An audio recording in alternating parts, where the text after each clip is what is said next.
and welcome to Holocron Transmissions. I'm your host, Nick, along with Omadaun. Today we're discussing the brand new The Last Jedi official teaser. Now, of course, this debuted at Star Wars Celebration 2017, and when I first watched it, it gave me goosebumps altogether.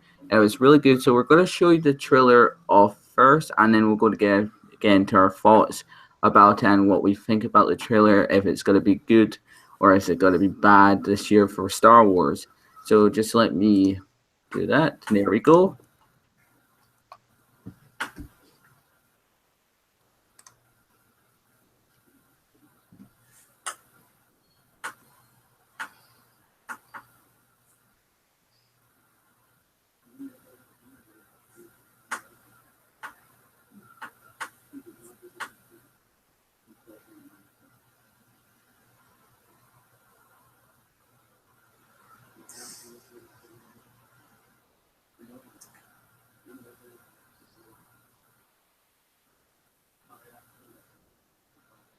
I'm hoping everyone can hear the sound okay.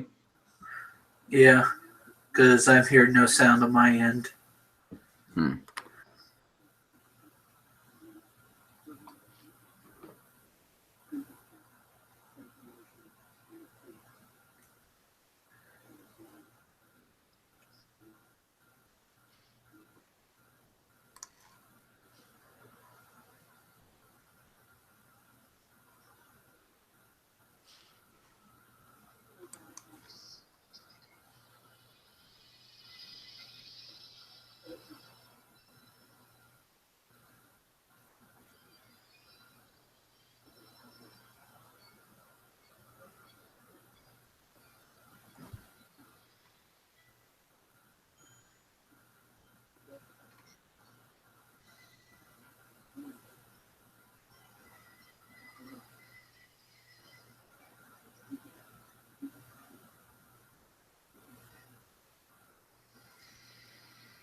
So there we have it. That was a full trailer or the official teaser for The Last Jedi. Now we're going to get into our thoughts. So I'm going to start with Omadaun.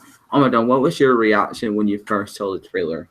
It's actually a really good trailer for to entice you to see the movie. I love specific points that I have been hoping for this prequel trilogy, way back before The Force Awakens, when they were first announced that they were going to be doing a prequel trilogy, was the death of the Jedi completely. Because if you watch the original trilogy and the prequel trilogy, you know they show the folly of one side being dominant. With the prequels, it was the light side and how the light side was corrupting itself from the inside, the constant bickering of the Senate with itself. You know, everything became so stagnant that it just broke down within itself. The original trilogy, you saw the damnation of the dark side being dominant, and the fact that too much of the dark side leads to civil unrest and rebellion. This one looks like it's trying to find that balance, that cosmic balance between the light and the dark, as you can see there, where he's telling her to feel out what does she feel with the Force, the light, the dark, the balance. And it says a lot to that credit. Really important stuff to look at. And I hope they do it right with this when it shows that basically how the balance will bring things together. Mm-hmm. So for me, when I first watched the trailer, it just gives me goosebumps. When I first watched it, I was amazed how much Rian Johnson has put in the work of this movie already. As we know that they're already in end production, as he said at the panel, and it's just great to see that we get finally see an official trailer, that there won't be any more fake trailers. and my favorite part about this trailer has to be when we actually see Rey moving the rocks, and it's kind of like a throwback to The Empire Strikes Back when we see Yoda teaching Luke the ways to move stuff around with the Force. Mm-hmm. And I think that's the right direction what Rey is definitely going at this stage. And something I know just it's not official until you actually see the trilogy in its entirety. But from the looks of it, this is Luke fulfilling the prophecy. Of a Jedi. The prophecy which would bring balance to the Force. Now, everybody always assumes it's Anakin, but you gotta realize Anakin destroyed, kind of half fulfilled the prophecy. He destroyed the Jedi Order for the most part. There were still several that survived. He did destroy the Emperor, and in doing so himself. But who was the one who got Vader to do that with love of a child? Which is his own son. But his own son, Luke. But in my eyes, I see it as Anakin, and many others do see it as Anakin, because George Lucas did say that Anakin is a real chosen one. He was the one who basically destroyed the Sith and brought balance to the Force. But as a new canon, what Disney is now making it that Luke is a real chosen one. Well, think about it this way. You had Vader. He could have possibly been, but think about it. The Jedi Order would have lived on through Luke. But in doing the way they've done here, Luke is destroying. He's seen by bringing back the Jedi, it was destroying things again. Because the corruption of the dark side can corrupt somebody who doesn't know how to fully balance, just like Kylo Ren, and the dark. Just like Kylo Ren, because as we all know, that Kylo Ren was struggling between the light and the dark until he killed his father, Han Solo, and then he fully embraced the dark side. Yeah, and that was because he had the dark side pushing him to do that. The thing is with Star Wars, the hardest path to walk is the path of the gray Jedi. The balance between the light and the dark, because it's so easy to fall to temptation of the dark side, because it's easier path to power. And it's balancing it with that wisdom of the light. That is why those who have walked the path of a gray Jedi, for a lot of the times, those who have walked it can fall very easily to the dark side. Even the light side can fall if pushed to that temptation. But here, I love what they did with Luke, is because out of everybody who's been a Force user, Luke is the perfect choice to be the chosen one. He is bathed in both the dark and the light. He is not fully trained Jedi like his father was. His father was a fallen Jedi.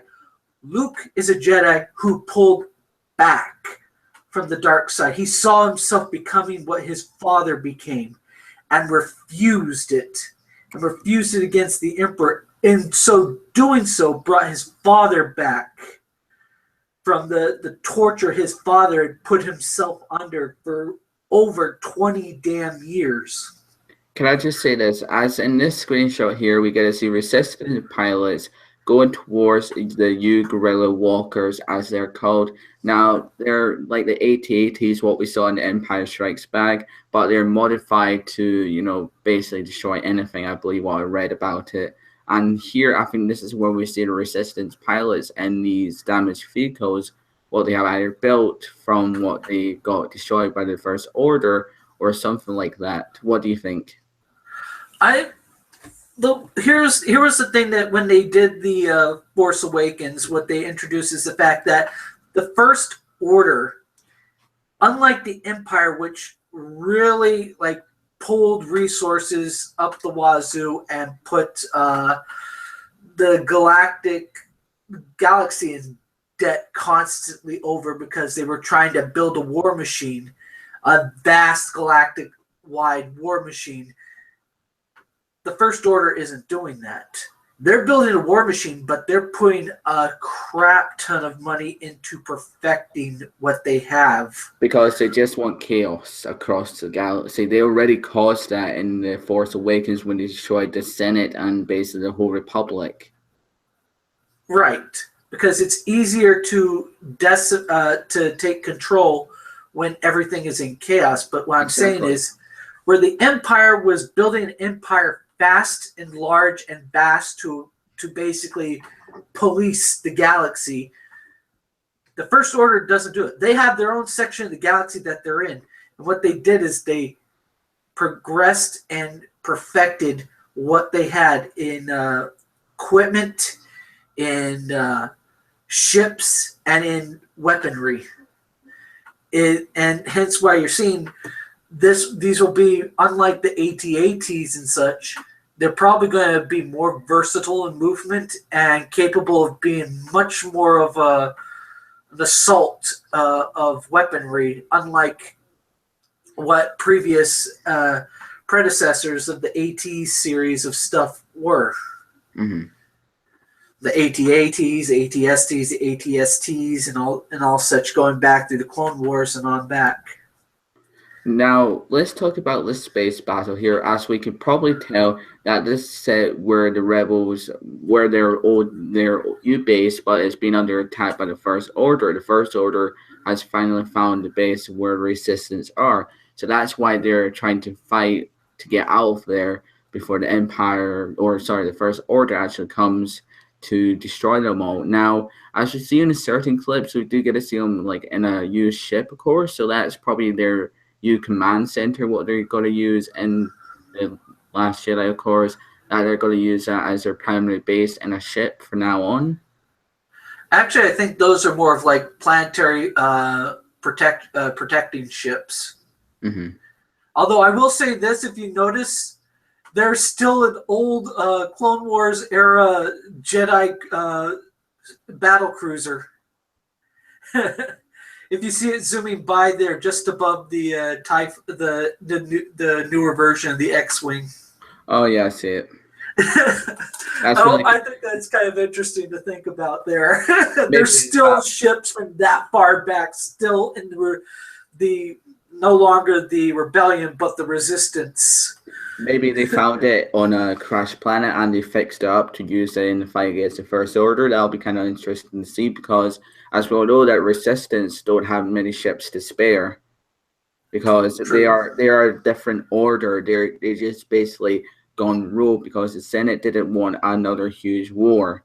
They just wanted peace across the galaxy. So basically, General Leia decided, why not just create this resistance to fight against the First Order? Well, to be fair, the First Order did everything to discredit her and oust her. But what it was she still had a lot of political clout with with all the different groups. So it wouldn't be hard for her to easily combat that. Mm-hmm. So let's just talk about Luke's temple, if I can just find it. There we go. It should be after when we see Rey, of course. There we go. Now, in this scene here, this looks to be going to be a flashback from a certain point of view, where we see Luke telling Rey that he was training a new generation of the Jedi, but then Kylo Ren, came and destroyed his order. And then it's kind of interesting to see Luke's Jedi Order being burnt to the ground. And this could be possibly either set on Yavin 4 or some other place, because in the Jedi Knight series, we do get to see that Luke has a new order, and they're just training to become a new generation of Jedi, and he is a Grand Master of that order. You mean the Jedi Academy series? Jedi Academy series, my bad. But basically, we get to see him creating this new generation of Jedi to protect the galaxy, to protect peace, and to follow along what the old Jedi couldn't do. Now, it could be possible that we could see the First Order attacking the Jedi Temple that Luke has finally built and, came peace to. What do you think?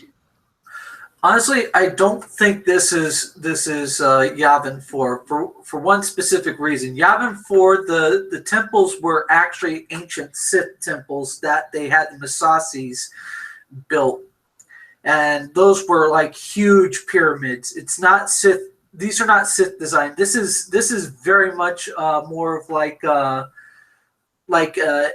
Taj Mahal looking type of temples in the way they're kind of designed, which kind of makes me think of Jeddah. If you remember Rogue One, yeah. Think about like some of the other planets. Why won't this be another of the old Jedi strongholds like Dantooine? That could be a possibility because originally in Star Wars Rogue One we were meant to be seeing Tatooine, but they decided not to go for that. They just sticked with Yavin 4, of course. But it would be so awesome to bring Tatooine back in canon because we've seen it in Star Wars Rebels, we've seen it in Rogue One, and it could be a possibility that we could be seeing it in The Last Jedi. Who knows? I mean, in Rebels. Yes, we do. Basically they went to the planet and communicate from above the planet. That was Tatooine. I think the best example of Tatooine that we got to see was the in 2003 Clone Wars series. No. It was in Knights of the Old Republic, because you actually go to Tatooine. Mm-hmm. So yeah, I really like this shot here with Captain Phasma walking towards the Resistance, looks to be, and I think that maybe General Leia Organa will be injured or probably get captured by the First Order and then took to her son, Kylo Ren. I mean, that could be a possibility in this movie as well, that the reason why the First Order is attacking the Resistance is to wipe them out, and that only leaves General Leia Organa to deal with her own son. And her own son could possibly kill her in this movie. Now, it's been rumored that we'll be seeing Carrie Fisher in Star Wars Episode 9. But I don't think they'll go that route with Carrie Fisher. They're most likely going to do what they did with Rogue One, is like have a body double stand in and, blend to look like the older Carrie Fisher that we got from Force Awakens and from, of course, this movie. So what are your high ambitions for this movie? My high ambitions are to see basically Luke explaining the Force and training a young Rey, seeing Poe and Finn basically become like some of the best spies, hit and run spies and such for the Resistance. Leia is basically going into full Force command, dealing with the galaxy that's now being pressed hard and brought into a new order by the First Order. In a more oppressive regime than even the Galactic Empire was. The First Order has very specific visions of how things should be. We're going to see also the progression of not just Rey under the tutelage of Luke, but we're going to be seeing the progression of Ren, or Ben, under the tutelage of Snoke. And basically, from what I feel, is they're leading Luke to saying, it's just like, I'm not training you to be a Jedi. I am training you to be someone who seeks out the balance of everything, who can pull upon both sides, and to not create an order, because the orders always lead to being destroyed from within.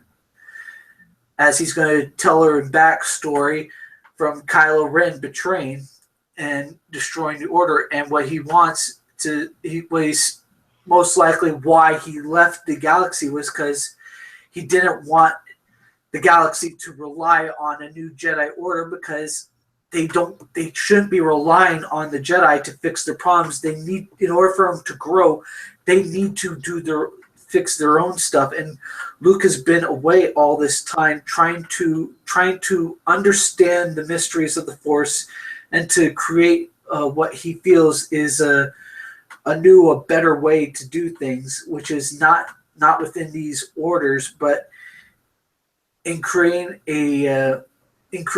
people who allowing Force adept people to understand and be able to control both the light and the dark, and be able to become better people for it. Be individuals, not to try and dominate everything, but to be in a way, basically bring about a new type of an outlook on the universe. So things like Kylo Ren don't happen again. Things like Anakin Skywalker don't happen again. People like Palpatine and Snoke don't happen again. Mm-hmm. For me, I would say my high ambitions for this movie is definitely seeing Rey's Jedi training on how she becomes, a great Jedi and helps Luke's order to rise again. And most likely we could go and see Rey as her own Grandmaster at Jedi Order, like she creates a Jedi Order, and I can't wait to see how much darker they can go with this movie as well. And I'm also excited to see what is in line for Kylo Ren as well, because as we all know, that Kylo Ren helmet has actually smashed in this movie, so it could be possibility that he won't be wearing a helmet, or it could be a brand new helmet just like Darth Vader's or something like that. I just cannot wait. It's going to be a great movie for 2017, and it's just going to be a great time for Star Wars fans to rejoice in Star Wars. So that is my high ambition. So that's all the time we have for today for The Last Jedi. Now we'll be definitely doing a breakdown trailer for Star Wars Rebels tomorrow, so be on the lookout for that. That should be happening about the same time as we did for The Last Jedi, so be on the lookout for that on our Holocron transmissions. If you're new to the channel and if you like Star Wars, why not consider subscribing for the latest Star Wars Rebels news, Star Wars news, in any general form or any way. Thank you very much for watching, guys, and don't forget, may the Force be with you always.